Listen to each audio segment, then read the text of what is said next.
The massive ship hung in space like a silver needle against the stars. Inside its crystal chambers, Commander Vex-High studied the blue planet below with 4 pale eyes.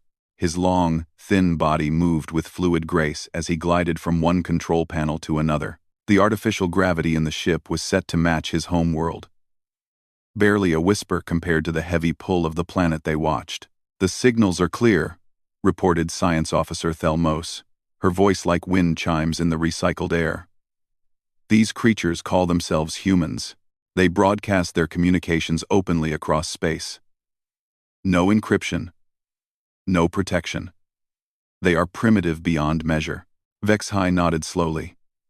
His species, the Zephyrians, had evolved on gas giant moons where gravity was weak and the atmosphere was thin. They were tall and graceful, with hollow bones and enhanced reflexes. A Zephyrian could leap 50 feet on their home world and land soft as a feather. Their movements were like a dance, flowing and elegant. "Show me their cities," Vex-High commanded. The main screen filled with images of Earth's surface. Cities sprawled across continents, filled with millions of these strange bipedal creatures. The humans moved differently than any species Vex-High had ever seen. They were thick and heavy, stumbling around like they were trapped in thick mud. Their movements were slow and clumsy. They seemed to struggle just to walk across flat ground. "Look how they move," laughed Navigation Officer Creston. "They can barely lift their own weight. How did such a weak species ever develop technology?" The crew watched videos of human sports and was amazed. These creatures considered jumping a few feet to be impressive. They celebrated running short distances as if it were a great achievement. To a Zephyrian, who could bound across buildings and run for miles without breathing hard, it looked pathetic. "Their planet has strong gravity," explained Thelmos, reading her instruments. "Nearly 3 times what we are used to. That explains why they are so slow and heavy.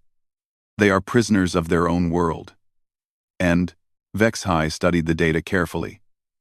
This planet was rich in metals and minerals that the Confederation needed.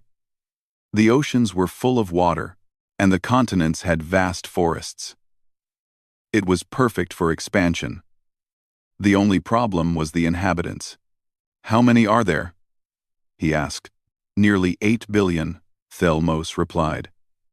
"But their military technology is crude. Chemical rockets, metal projectiles, nuclear weapons that would harm their own planet. They fight wars among themselves constantly. They are divided into hundreds of separate governments. There is no unity." This was even better than Vex-High had hoped. A divided enemy was a weak enemy.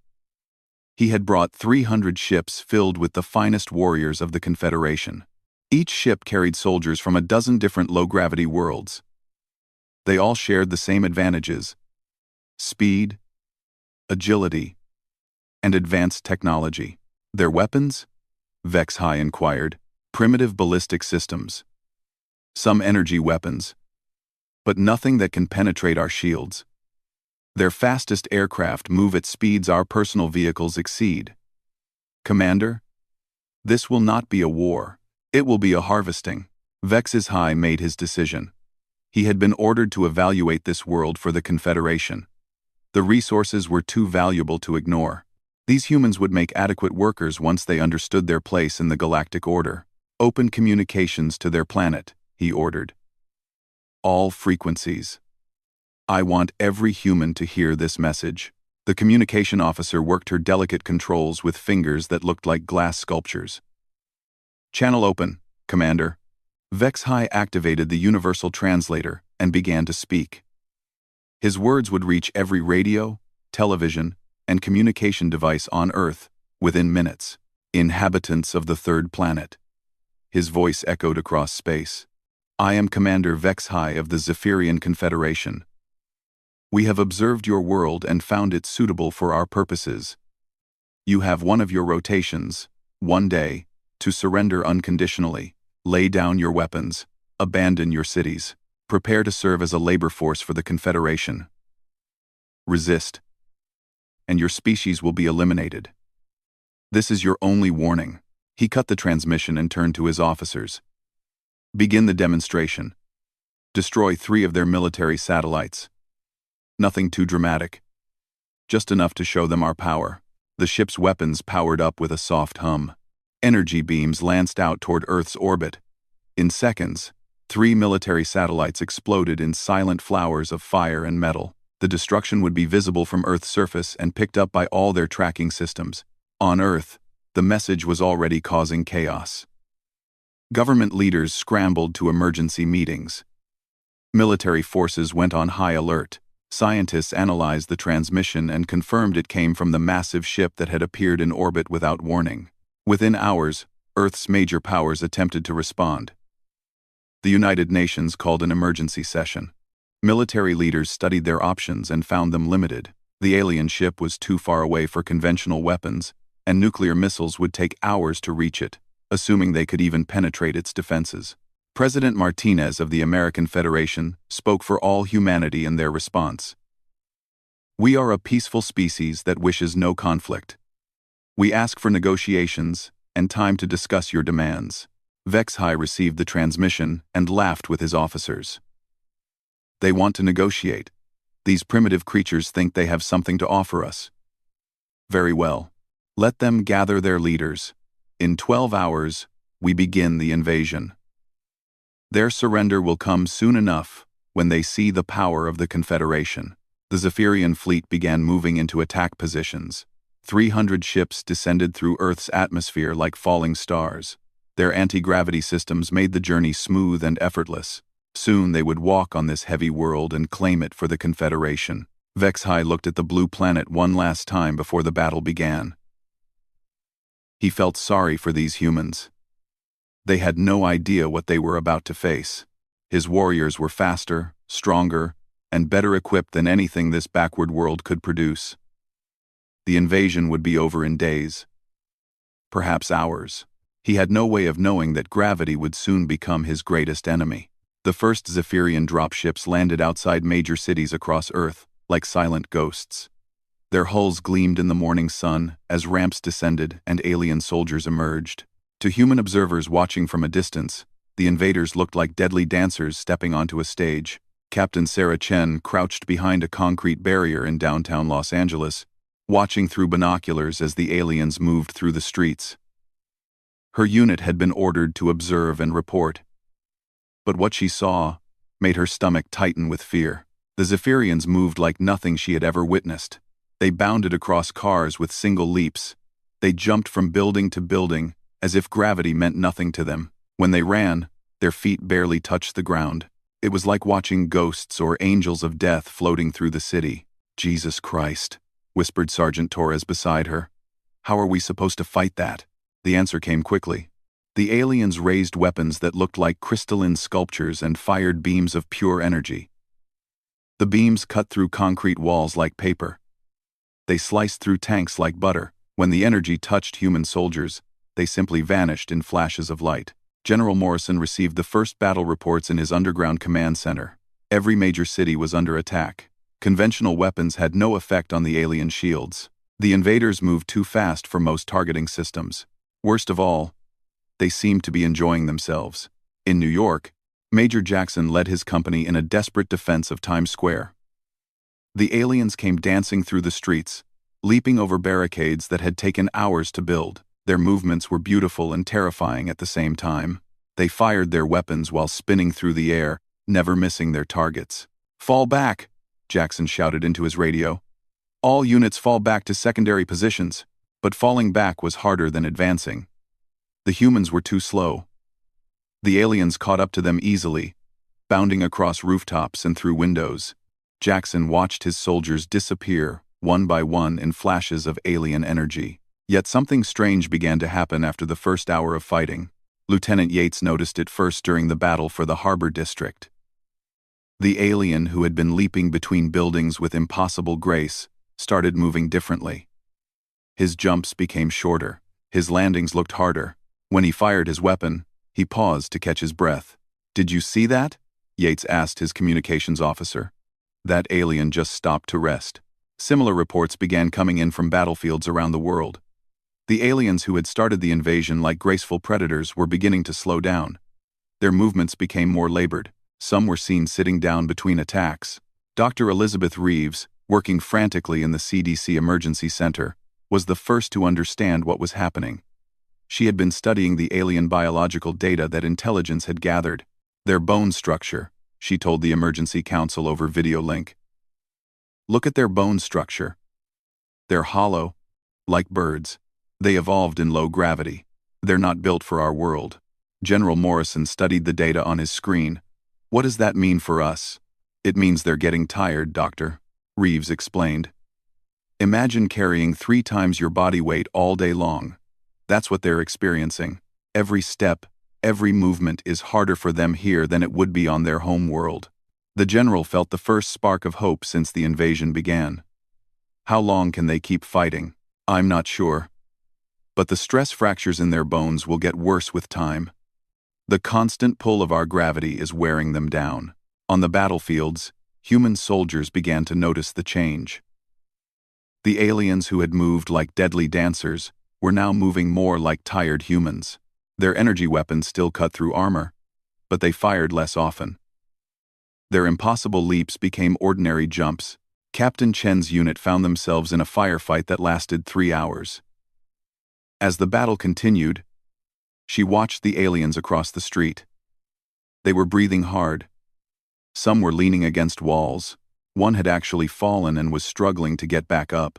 They're getting weaker, she radioed to command.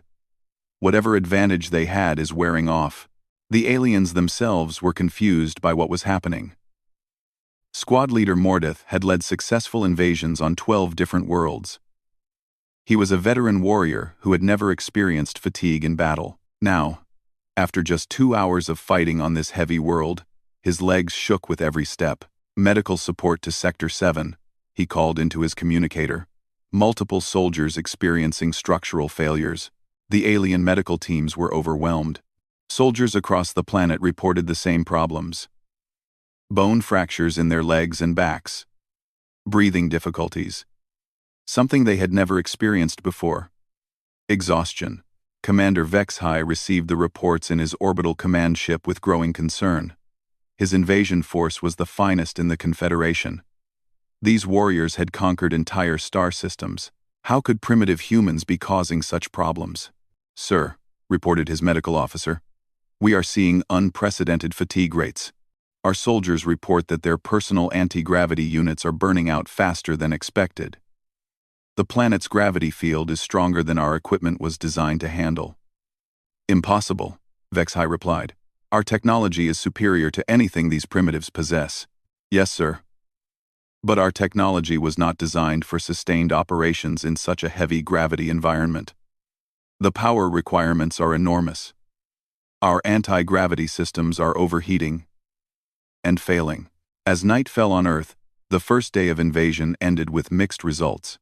The aliens controlled parts of every major city. They had superior weapons and technology. But their forces were exhausted, and their equipment was failing. In secure bunkers around the world, human military leaders began planning. If the aliens grew weaker with time, perhaps this invasion could be stopped. General Morrison issued new orders to all units.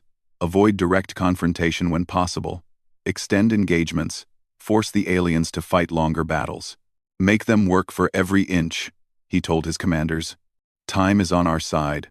The aliens settled into defensive positions for the night, not understanding that their greatest enemy was not human weapons or tactics. Their greatest enemy was the very ground beneath their feet, pulling them down with relentless force, wearing them down minute by minute, hour by hour. Tomorrow would bring new battles, but the tide was already beginning to turn. On the 3rd day of the invasion, Private Martinez crouched in the ruins of a shopping mall, watching an alien soldier through a hole in the concrete wall. The Zephyrian sat on a bench, his elegant head hanging low. His crystalline weapon lay beside him, forgotten. His thin chest rose and fell with labored breathing. Martinez had been fighting for 67 hours straight. He was tired, hungry, and running low on ammunition. But he could keep going. The alien looked like he was dying. You seeing this? Martinez whispered into his radio. Copy that, came the voice of Corporal Jackson. I've got 3 of them just sitting in the fountain. They haven't moved in 20 minutes. Across the globe, similar scenes played out in hundreds of battles. The aliens who had begun the invasion with graceful, deadly efficiency were now struggling to complete basic movements. Their hollow bones, perfect for the low-gravity worlds they called home, were cracking under Earth's relentless pull. Dr. Elizabeth Reeves presented her findings to the Emergency War Council. The video screen showed X-ray images of alien bone structure compared to human skeletons. Their bones are like honeycomb, she explained. Light and flexible, but they were never designed for this kind of constant pressure. We're seeing stress fractures throughout their skeletal systems. Their anti-gravity technology is failing because it can't handle the power requirements for sustained operations in our gravity field. General Morrison studied the images. What about their recovery time? That's the key, Dr. Reeves continued. A human soldier can fight for days with proper rest and nutrition. These aliens need complete gravitational relief to recover. Without access to their ship's artificial gravity chambers, they're accumulating damage faster than they can heal. The general smiled for the first time since the invasion began. So, time is definitely on our side. Meanwhile, human military strategists around the world began developing new tactics based on this weakness. Colonel Brooks, commanding the defense of London, implemented what became known as the marathon strategy. Instead of trying to match the aliens' initial speed and firepower, human forces focused on endurance warfare. They set up defensive positions in deep underground tunnels where the aliens' anti-gravity technology worked poorly. They forced extended engagements that lasted for hours instead of minutes. Captain Sarah Chen led one of the first successful counterattacks using these new tactics. Her company had been pinned down in downtown Los Angeles for 2 days, but she noticed that the aliens guarding the main intersection were rotating their troops every few hours. The fresh troops performed well for about 30 minutes, then began showing signs of fatigue. Wait for the shift change, she told her soldiers. When the fresh aliens take position, we engage immediately and keep the pressure up for as long as possible. The tactic worked perfectly. The alien soldiers started the battle moving like dancers, but within an hour they were stumbling. Within 2 hours, they were barely able to lift their weapons. Chen's unit advanced slowly but steadily, and the aliens retreated rather than continue the exhausting fight. The psychological impact on the Zephyrian forces was devastating. Squad leader Mordeth, who had conquered worlds across the galaxy, found himself unable to complete a simple patrol. Each step sent pain through his fractured leg bones. His breathing was labored, and his vision blurred from exhaustion. "This is impossible," he gasped to his second-in-command. "How do these primitives maintain such energy? We are the superior species. Our technology is more advanced. How are they outlasting us? How are they outlasting us?" His question reached the highest levels of the Zephyrian command structure. Commander Vexhai called an emergency meeting of his senior officers aboard the flagship. "Our casualties are not from their weapons," reported Medical Officer Thelson. 90% of our troops are being removed from combat due to gravitational stress syndrome. Their bones are failing. Their organs are being compressed. Some soldiers have collapsed unconscious from the effort of simply standing. Navigation Officer Cressiton added more bad news. "Our anti-gravity equipment is burning out faster than we can replace it. The power requirements for sustained operations in this gravity field are enormous. Our energy reserves are depleting at an alarming rate." Vexhai stared at the tactical displays showing the positions of his forces around Earth. Red warning indicators covered the screens, showing units that were combat ineffective due to exhaustion and equipment failure. "How is this possible?" he demanded. "These humans are primitive. They move slowly. They are weak." "Sir," Science Officer Thelmos spoke carefully, "I believe we misunderstood the nature of their strength.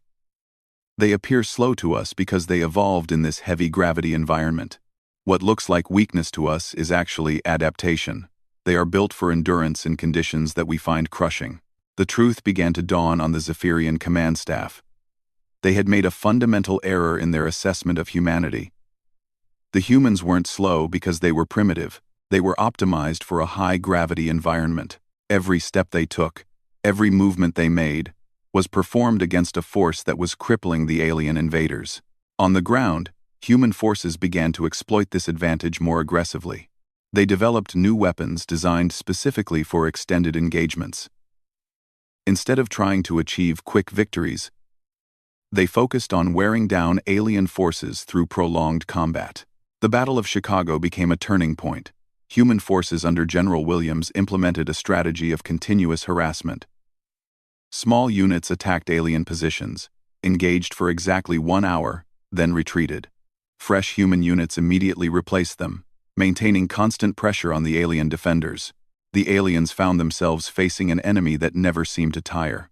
As soon as they defeated one human unit, another appeared. The constant fighting with no rest periods pushed the Zephyrian troops beyond their breaking point. "They fight in shifts," reported Alien Field Commander Zexpol to his superiors. "When our soldiers are exhausted, their soldiers are fresh. When we need rest, they attack. This world is like a training facility designed to build the perfect endurance fighters. Every human is a marathon warrior by our standards." By the end of the first week, the nature of the war had completely changed. The Zephyrians still held advanced positions in most major cities, but they could not expand their control. Their forces were trapped in defensive positions, unable to advance because any sustained operation resulted in massive casualties from gravitational stress. Human resistance groups began operating openly, knowing that alien patrols could only maintain pursuit for short distances before exhaustion set in. The mighty Zephyrian Confederation, conquerors of star systems, found themselves slowly losing ground to a species they had considered primitive. The weight of Earth itself had become humanity's greatest weapon. Dr. James Patterson worked feverishly in the emergency laboratory beneath the Pentagon. Around him, the best engineers and physicists on Earth studied captured alien technology. After 10 days of fighting, they finally understood how the Zephyrian anti-gravity systems worked. "It's brilliant, but also vulnerable," Patterson explained to General Morrison and the assembled military leaders. "Their anti-gravity units create a localized field that reduces effective gravity by about 70%. That's how they maintain their mobility in our environment." "Can we stop it?" the general asked. "Better than that," Patterson smiled, holding up a small device that looked like a metal briefcase. "We can weaponize it. This is what I'm calling a gravity bomb. It sends out an electromagnetic pulse specifically designed to disrupt their anti-gravity technology. When it goes off, they experience full Earth gravity instantly." General Morrison understood the implications immediately. "How big is the effective area?" "About 2 city blocks. Any alien caught in the field when their anti-gravity fails will be completely immobilized. Their bone structure can't handle our full gravity without technological assistance." 1. Within 48 hours, the first gravity bombs were deployed in urban combat zones around the world. Captain Sarah Chen's company tested the first prototype in downtown Los Angeles. They waited until a squad of alien soldiers moved into the target zone, then triggered the device. The effect was immediate and devastating. The Zephyrians, who had been bounding across rooftops and leaping over barricades, suddenly crashed to the ground as if invisible weights had been attached to their bodies. Their anti-gravity packs sparked and went dark. Several aliens screamed as their already fractured bones snapped under the sudden increase in effective weight. "My God," Chen whispered, watching through her scope. "They can't even stand up."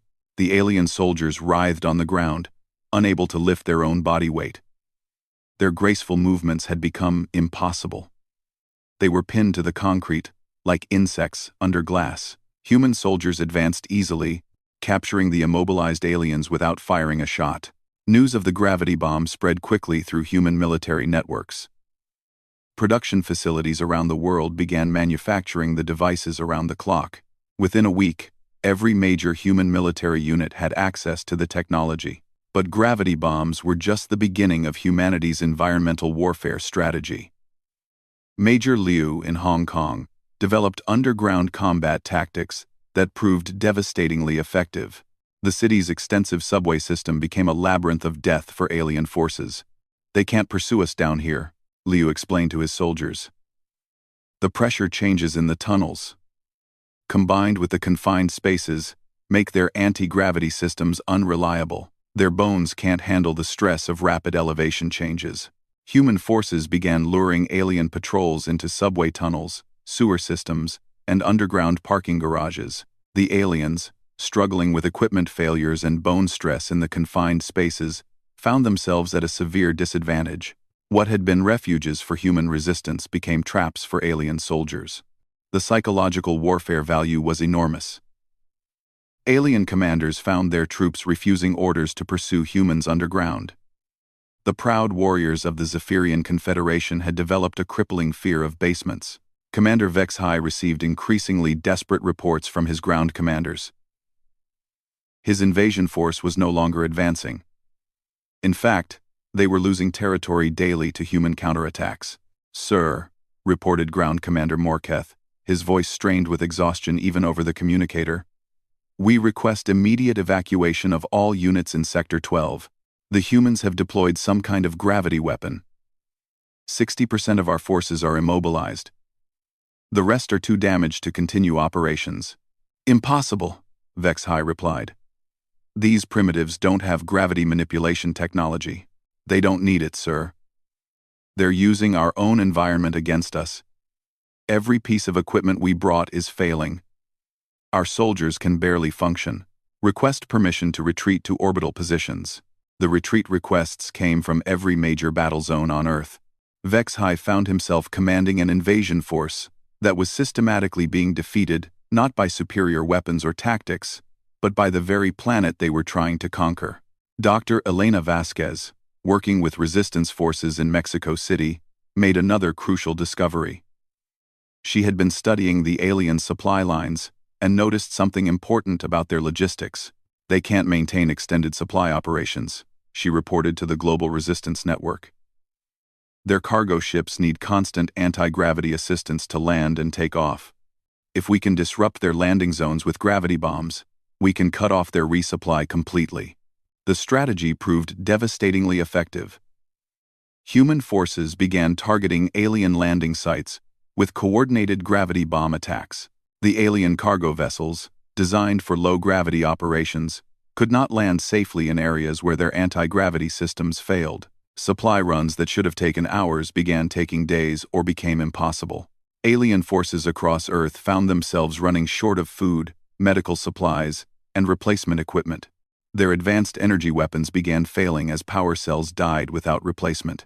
Soldiers who had conquered star systems found themselves rationing water like stranded explorers.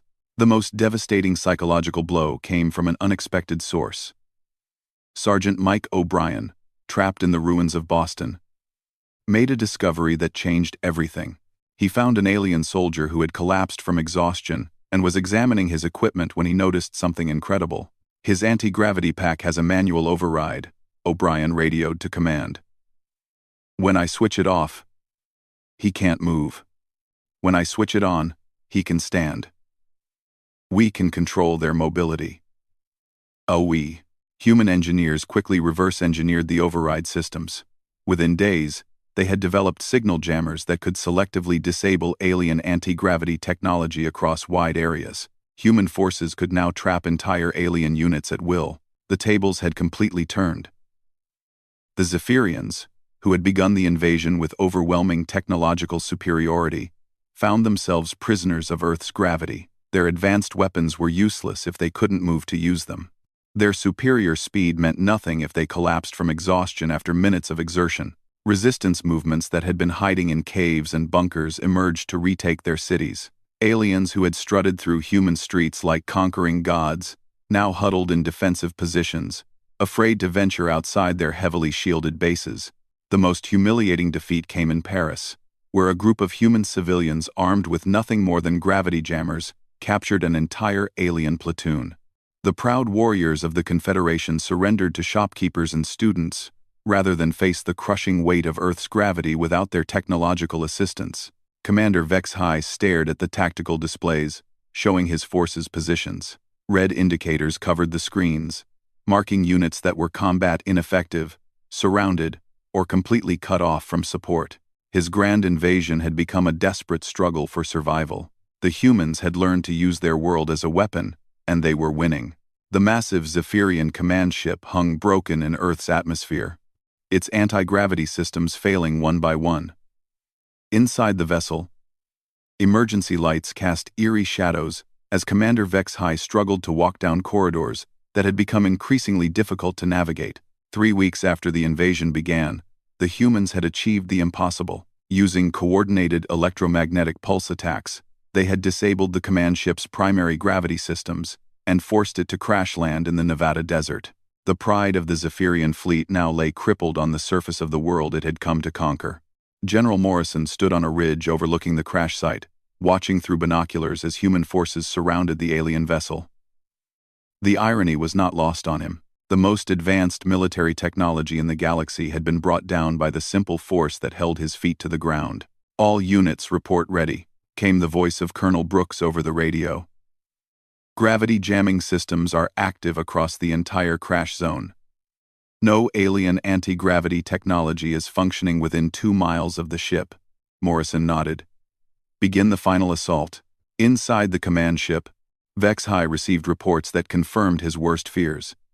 His elite guard units, the finest warriors in the Confederation, could barely stand upright. Their weapons were functional, but soldiers who couldn't lift their arms couldn't aim effectively. The ship's internal gravity systems had failed completely, leaving his crew at the mercy of Earth's crushing embrace. "Medical Bay to command," came a weak voice over the intercom. "We have lost all anti-gravity medical equipment. Casualty rate is 100%. All soldiers are experiencing structural bone failure. Request immediate evacuation to orbital vessels." "Evacuation is impossible," Vex High replied, his own voice strained with the effort of breathing. "The humans have disabled our shuttle bays. We are trapped here until this world releases us." He had made one final, desperate decision. If the Confederation could not have this world, perhaps no one could. Hidden deep in the command ship was a seismic amplifier, designed to destabilize planetary cores. His plan was to increase Earth's gravity by 50%, crushing both the human population and his own forces. At least the Confederation would be avenged. But Vex High had underestimated humanity one last time. Dr. James Patterson, monitoring alien communications from the human command post, detected the activation of the seismic device. "They're trying to increase our planet's gravity," he reported urgently. "The device is designed to amplify gravitational fields across the entire surface." "Can they do it?" General Morrison asked. "Unfortunately, yes. But here's the thing about humans, sir. We're already living at the upper limits of what most galactic species can survive. A 50% increase in gravity would be difficult for us, but it would be absolutely fatal for them." The seismic amplifier activated with a deep rumble that shook continents. Across Earth, the force of gravity increased dramatically. Humans struggled under the additional weight, but they adapted within hours. Their bone density, developed over millions of years of evolution in high gravity, could handle the stress. Their muscle systems, built for endurance and strength, adjusted to the new conditions. The aliens, however, were completely destroyed by their own weapon. Captain Sarah Chen felt the change immediately as the gravity increased. Her equipment felt heavier, and each step required more effort. But she could still move, still fight, still lead her soldiers. Around the crash site, she watched alien defenders collapse as their already damaged bone structures shattered under the increased gravitational force. "They did it to themselves," she radioed to command. "The aliens are completely immobilized. Some of them appear to be unconscious. Their own weapon finished them off." Inside the command ship, Vex High lay on the deck, unable to move. The increased gravity had compressed his hollow bones beyond the breaking point. Around him, his officers and crew suffered the same fate. The weapon they had hoped would crush humanity had instead crushed the last resistance of the Zephyrian invasion force. "Commander," whispered Science Officer Thelmos, her voice barely audible, "we have made a terrible mistake. These humans, they are not primitive. They are the ultimate survivors. They evolved on a death world, and they became strong enough to thrive here. We never had a chance." Human soldiers entered the command ship cautiously, but they found no resistance. The proud warriors of the Confederation lay helpless, defeated not by human weapons, but by the relentless force that had shaped humanity itself. Some aliens begged for mercy. Others simply stared in amazement at the humans who moved easily through the increased gravity field. The formal surrender came 3 days later. The surviving Zephyrian fleet commanders, speaking from their orbital vessels, acknowledged defeat and requested terms. They had watched their ground forces destroyed by an enemy they now understood they should never have challenged. Dr. Elizabeth Reeves led the first scientific exchange with the defeated aliens. What she learned changed humanity's understanding of their place in the galaxy forever. According to their databases, she reported to the world leaders, most intelligent species in the galaxy evolved on worlds with gravity between 0.2 and 0.8 times Earth normal. We are literally the heavyweight champions of the galaxy by accident of birth. The Zephyrian invasion had been a catastrophic miscalculation. The Confederation had assumed that superior technology would overcome any planetary disadvantages. They had never encountered a species that had evolved under such crushing gravitational conditions. They call Earth a death world in their classifications, Dr. Reeves continued. A planet where gravity is so strong that most galactic species would be injured just by landing. They classify humans as persistence predators. Creatures evolved to pursue prey over vast distances until it collapsed from exhaustion. By galactic standards, every human is a super soldier. General Morrison addressed the world in a broadcast that was also transmitted to the alien fleet. The Zephyrian forces will be allowed to recover their wounded and depart Earth. In exchange, they will inform the galactic community that Earth is not available for conquest. We are not primitive. We are not weak. We are adapted to survive and thrive in conditions that would destroy most species in the galaxy. The alien evacuation took 2 weeks. Human engineers helped repair enough of their anti-gravity systems to allow the survivors to return to their ships. The Zephyrians departed Earth with a new understanding of the species they had tried to conquer. Commander Vex High, his bones reinforced with human medical technology, stood on the observation deck of his ship as Earth fell away behind them. His invasion force of 300 ships was returning home with less than 30% of its original strength, defeated by gravity itself. They were never primitive, he said to his remaining officers. They were just living on a world that would kill us. We mistook adaptation for weakness. We will not make that mistake again. Earth's first contact with galactic civilization had ended in human victory, but more importantly, it had established humanity's reputation among the stars.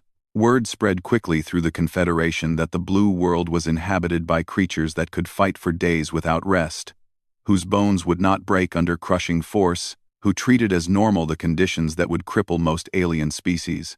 Humanity had learned they were not alone in the universe, but they had also learned that evolution had made them uniquely formidable among the stars. The gravity that had once seemed like a limitation was actually their greatest strength. Future alien visitors would approach Earth with respect, knowing that they were entering the domain of the galaxy's most physically resilient species.